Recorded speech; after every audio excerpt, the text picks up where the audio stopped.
Let's do this. The Cult of Hockey podcast by the faithful and for the faithful. I'm David Staples of the Edmonton Journal, and I am here today with Bruce McCurdy. Hey, Bruce. Hey David, how you doing today? I'm doing good. Better than the Edmonton Oilers, better than Jack Campbell. hmm 6-2 loss, Bruce. 6-2 loss to the Dallas Stars, second loss in a row. That hmm last one was a more frustrating one because I think they let that slip In through their many fingers. ways, This yes. this one was quite a decisive loss. The grade A shots, well, they were fairly close, 10-8 in favor of the Dallas Stars, with the subset of 5 alarm shots. Grade A shots going 25% of the time, 5 alarm shots 33% of the time. 5 alarm shots were 7-4 for the Dallas Stars. The Oilers have had a couple games recently where they have not had many 5 alarm shots. So that breaks down to an expected goals in this game of about roughly 3 for the Stars and 2 for the Oilers. But it was a 6-2 game, which is why I mentioned Jack Campbell earlier. Bruce, this is our two good things, two bad things, and two numbers podcast. What is your good thing? All right. Yeah, I do have a good thing today. So I have one good thing. I thought it was a good thing. And this was a play in the second period when the Dallas Star player Joe Pavelski, who is kind of a closet favorite of mine, frankly. I admire Joe Pavelski, but I did not admire what he did to Warren Fogle on this play when he ran him from behind into the turnbuckle. Basically smashed Vogel's face into the glass. It looked like clearly stunned him on the spot with a shockwave that stunned the nearby referee into not calling a penalty, which was pretty obvious. But what was also pretty obvious was the shockwave extended to Zach Hyman, who reacted in a very positive way of saying this cannot go uncontested. And he immediately took about 5 hard steps across the ice. I think technically he charged Pavelski, He did. although he hit him clean, shoulder to shoulder, but he hit him as hard as he could. I think that might be the hardest body check that we've seen from Zach Hyman during his time as an Oiler. But I thought utterly appropriate. This is a time you stand up for your teammate and you do it as hard as you can. Do it, as fair as you can. Like I say, technically charging. He wanted to get there in a hurry, and he did. But if that ref had called charging on Hyman right after not calling boarding on Pavelski, that would have been interesting. But anyway, I thought Hyman's response and sticking up for a wounded teammate was entirely appropriate. In the end, he actually wound up drawing the penalty because Rupi Hintz then slashed Hyman in the aftermath of the hit on his teammate Pavelski. So it was quite a sequence, and it was one where the Oilers, uh, I thought, showed well in the sense that Hyman had Fogel's back, and I thought he did the appropriate thing. And I really would like to see him score on that power play, but that wasn't about to happen. I love that play. I absolutely love that play. And I think you nailed it. He might have got a penalty if it hadn't been following that boarding play by Pavelski. Mhm. I mean, Pavelski isn't a dirty player, generally speaking. Uh, He's a intense player. yeah. Nonetheless, that was a kind of a iffy hit, and it was fantastic that Hyman did that. Just charged right over there, and then even better hmm that that there was a retaliatory penalty called on Rupe Hintz, hmm No. but I just not to I li- go ahead. oh I just like the concept of teammates having each other back. And to me, I like the old closest teammate rule. When one of your guys gets hard done by, whoever's closest, and it doesn't have to be a big tough guy. It just has to be somebody who's team first. And I think that definitely describes our man Zach Hyman. Okay, I have to You have a had a good thing good too. thing, or is that the only? Is that the only one? Well, as I said, the Oilers had 4 5 alarm shots, and two of them were off the stick of Leon Draisaitl. One of them was the one good moment in the game for the Oilers, really. well, the other good moment other than Hyman's hit. Um, the Oilers were down 2-0, and the Oilers had a power play, and their power plays had up to that moment been tragic comedies of errors, just horrible miscues and misfirings, nothing going right, like happened for the Oilers all game actually. But it was just a very nice passing play where McDavid put it to Nugent Hopkins, faked the shot, then whipped over a pass to Draisaitl in his choice spot, which is on the right half wall, just down low by the goal line, and he slammed it home, the old executioner shot. And Tyson Barrie had also charged the net, opening up that passing lane. Yep. So, lots went right on that play, but Draisaitl's execution when his scoring that kind of goal when he's retired, it's going to just be an indelible image in our head. That goal by him, his backhand passes, across the seam, and his one-timing shot. It's like Gretzky setting up Curry. I can still see it so clearly in my mind, Bruce. Those goals.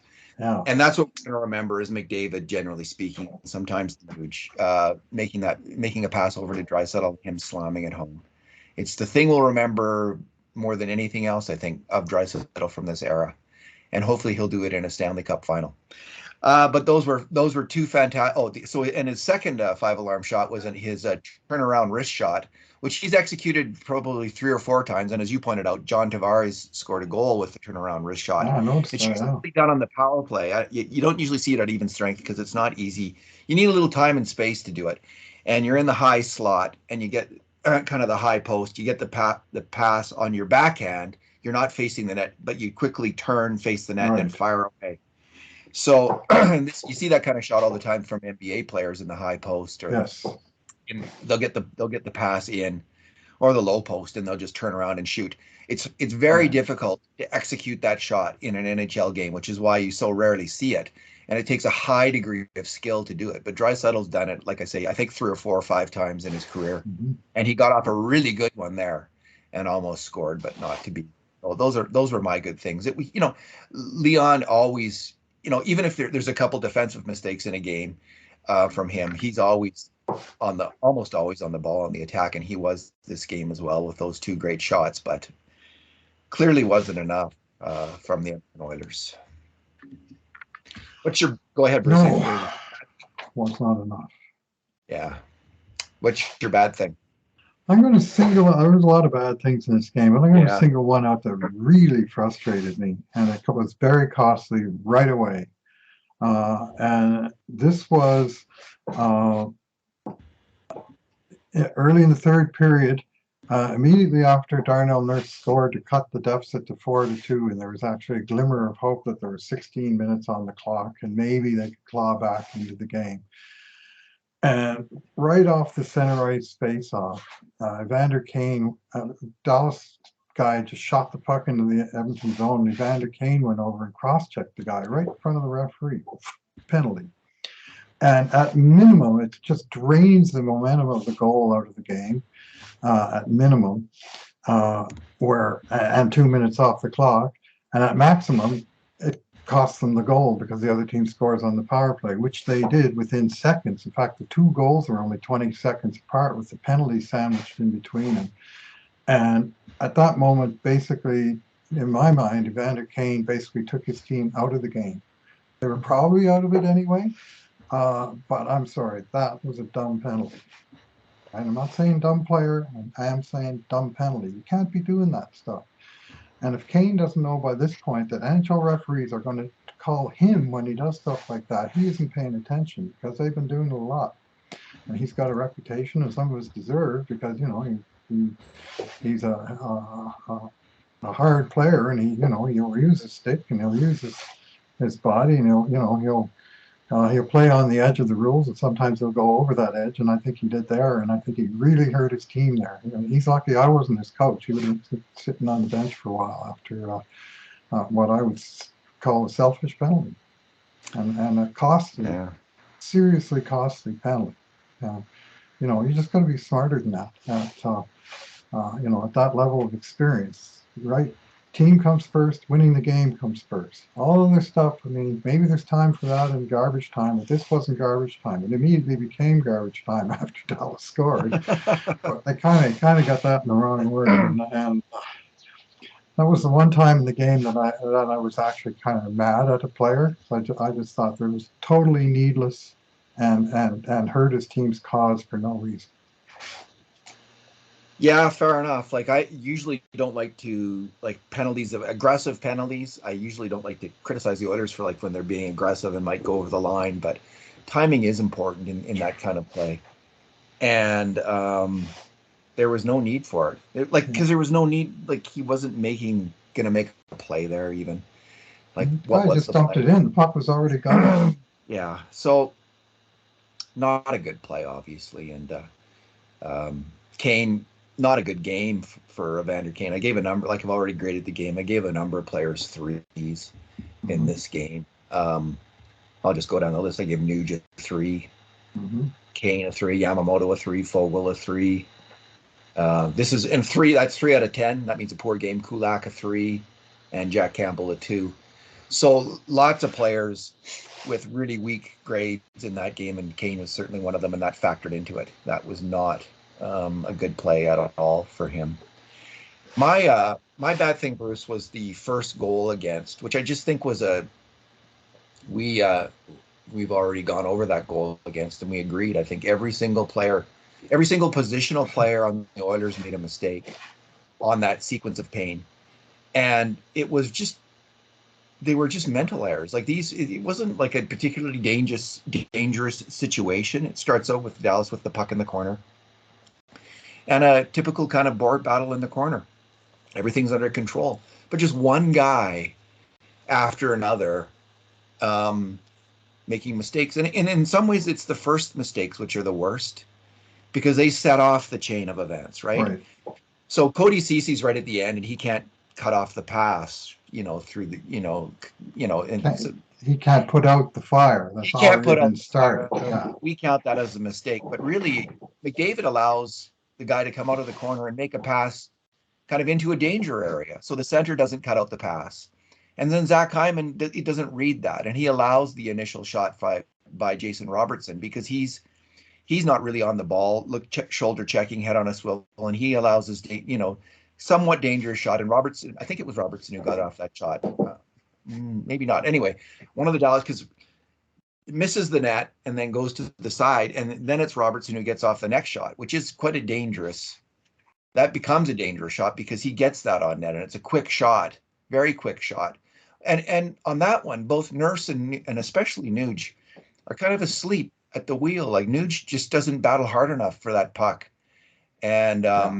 he really doesn't. He's not alert at the start of the game. And I've heard one was talking to one Oiler observer, and he was just saying like when he's watching the Oilers, if they're going to have a bad start, he's watching Nuge because he thinks Mhm. Nuge is a bellwether of this team. Yeah. And if he's not on the ball and hustling hard, then the Oilers are going to have a bad start to the game.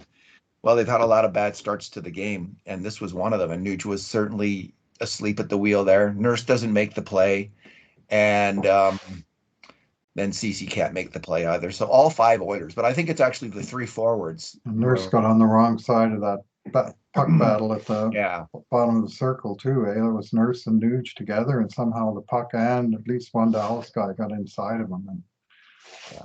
that was that. So I'm not. I think the 2 defensemen were the least to blame. It's the 3 forwards, and these are all very well paid veteran forwards. You need to clamp it down early in the game on defense. They, until that, just get on them. Don't let them give up that first goal. You've been doing it too much this year, and it's plays like that where there's a lack of defensive intensity. Um, Essentially that, which is the culprit and goal against. So bad things start happening from there. Yeah, when you got a Dallas guy with an unmolested shot at the net, and Joe freaking Pavelski alone at the side of the crease with his stick on the ice tapping, Oh, you know where that one's going, right? yeah. No, How Campbell many let off tip-ins has Joe Pavelski scored against the Oilers? 1,000? yeah. Campbell, off Robertson's shot there, Campbell did kick out a rebound, but that was a hard save because it was such a quick and dangerous shot from Robertson. Campbell kicked it out there, and then it was put back to Pavelski across the seam, and CC didn't stop it. But I didn't think Campbell was to blame on that one. We tagged him on other goals, but that was a tough save, the initial save, and you just hope the goalie makes the save, and wherever the puck goes, it goes, and it's up to everybody else to cover up for it. But by then, just one mistake after another. Bruce, what is your number? Yeah, well, I got some interesting ones, but I guess my official number, and I'll try and shoehorn the other one in a minute, but 4, 5, and 0 is my number. Now it's 12 games in the season. The Oilers have played 9 games in the friendly confines of Rogers Place. And now they're 4, 5, and 0, where they've lost 5 regulation games of their first 9 home games. This is where you're supposed to be, have the advantage. You got the last change. The other team's traveling. You got, this supposedly strong team. You should be banking points. And have a losing record on home. Even an average team will be better than average at home typically, but 4, 5, and 0. I mean, the Oilers are already at a sort of a -6 disadvantage road to home games on the remaining schedule, and they're behind the 8 ball at home. 4, 5, and 0. They've got 3 and 0 on the road. Thankfully, hopefully they can continue something close to that. But this record at home, and frankly, after the disappointing way that they lost the last game by giving in 3 in the third period, 3 unanswered in the third period, to then come out and get swamped 6-2. I mean, that's a 4-period span where they got beat 9-2 in their own barn. 9-2. I mean, not good. Not good. Not good enough. Not good. Not good enough.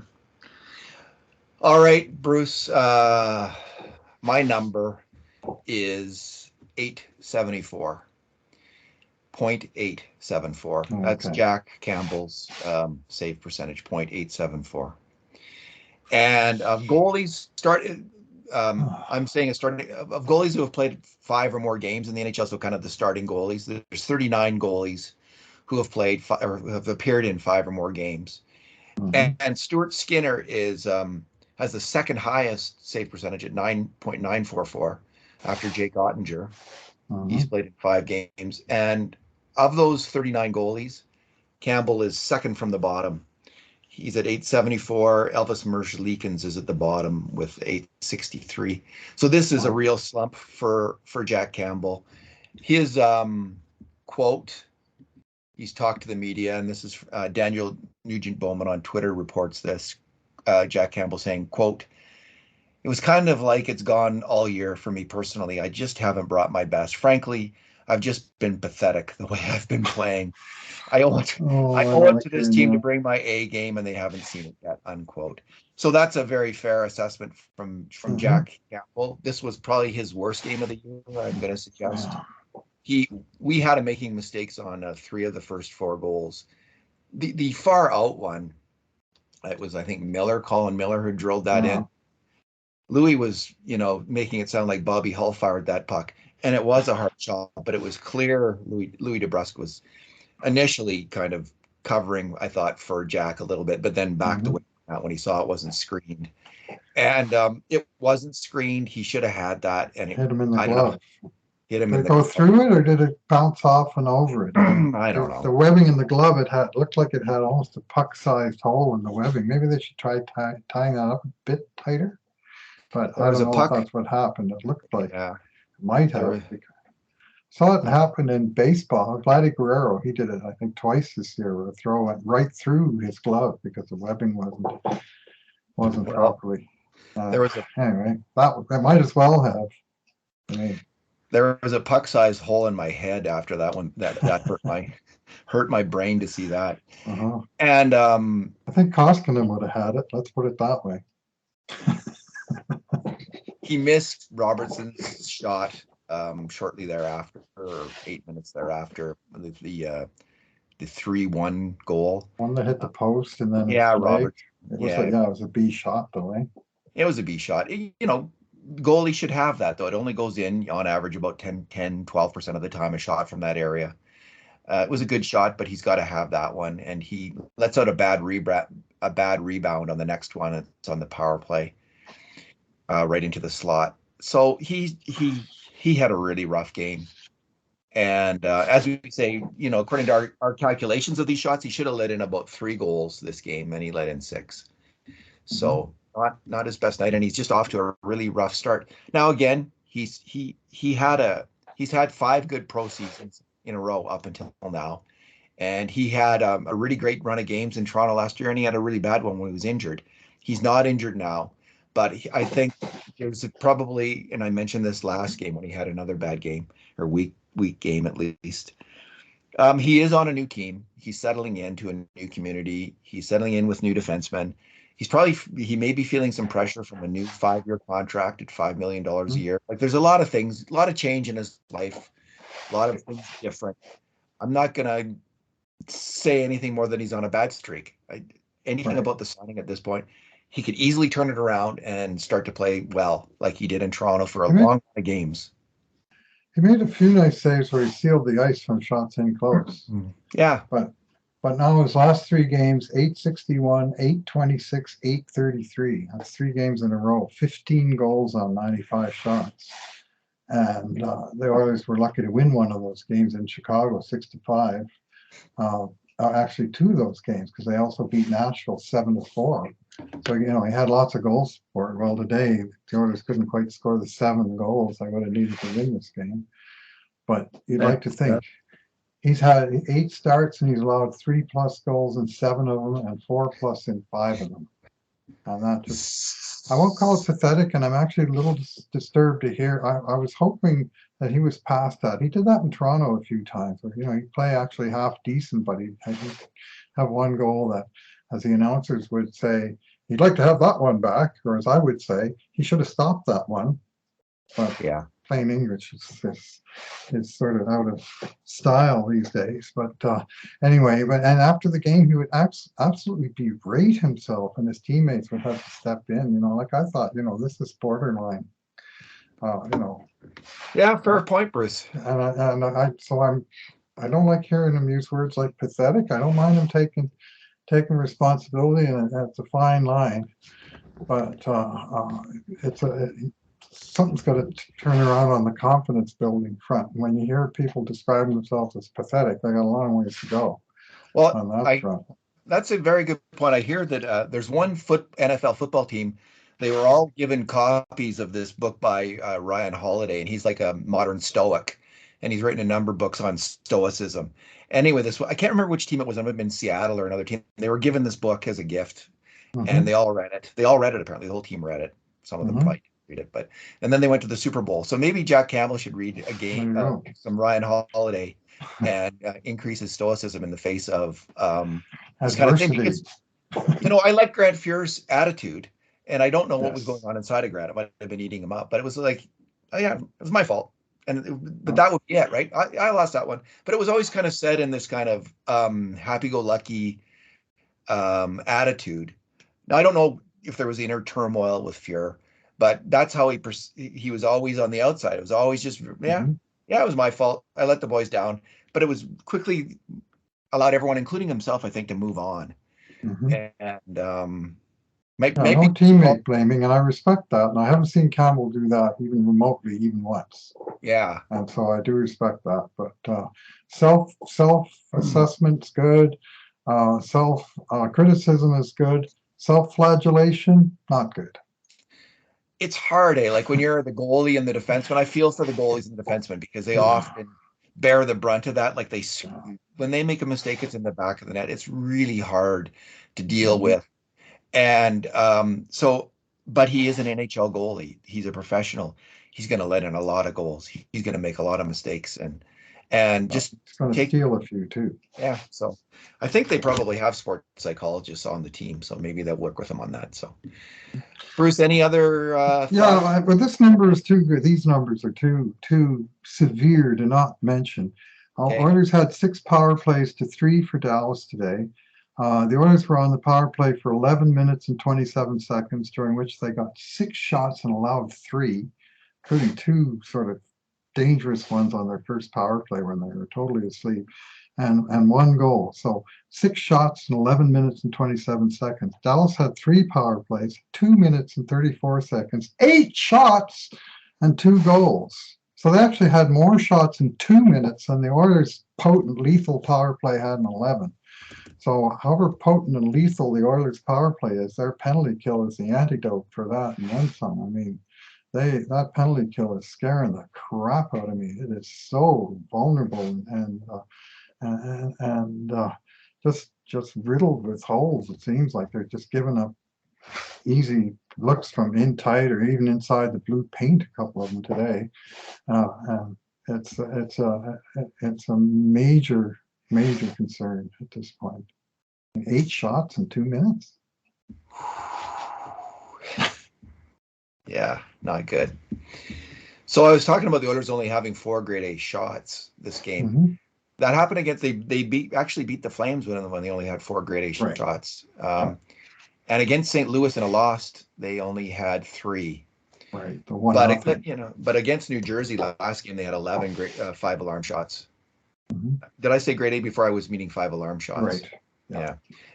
They had 11. They had 9 against the Predators. They had 10 against Chicago, 10 against Pittsburgh recently, 7 against the Blues. So they're getting a lot of 5 alarm shots most games. So this was not their game in any way. They were just not going to win this game, let alone score the 7 goals needed to win this game. So, yuck. Yeah. Well, the good thing about this game is that a game against New Jersey, as you mentioned earlier, that loss was really hard to take. It was an exciting game, fun to watch. Yeah. But ultimately, the result was a real kick in the junk. Today's game it was obvious in halfway through or even before that the better team was going to win this game, and it wasn't going to be the Oilers because they weren't the better team. And at least it was unambiguous. And if you're going to deserve to lose, then go ahead and lose. It's those games that could go either way that are hard to take. It's like me looking out the window right now and thinking, am I working my observatory shift tonight? The sky is completely cloudy. It's snowing out there. The wind is blowing. I know it's like minus teens and the wind chill. Like there's 0.00% chance. So I can just put it away. It's done. It's unambiguously not going to work. Let's move on to next week. So now the Oilers have to do the same. And it is a wicked week. What a road trip. 4 games in 5.5 days. I don't quite know the order. I think it's Washington, Tampa Bay, Carolina, Florida, with the last game being Saturday afternoon. And that's 4 very tough teams in their barn without a lot of rest. And the Oilers coming in playing, the Oilers coming in playing poorly. So this will be a challenge that will test the mettle of the team. And maybe it's what they need. I mean, the last road trip was exactly what they needed at that time, and they just need to respond similarly. But they're going to have to do something different to get some results against teams like that in their barns.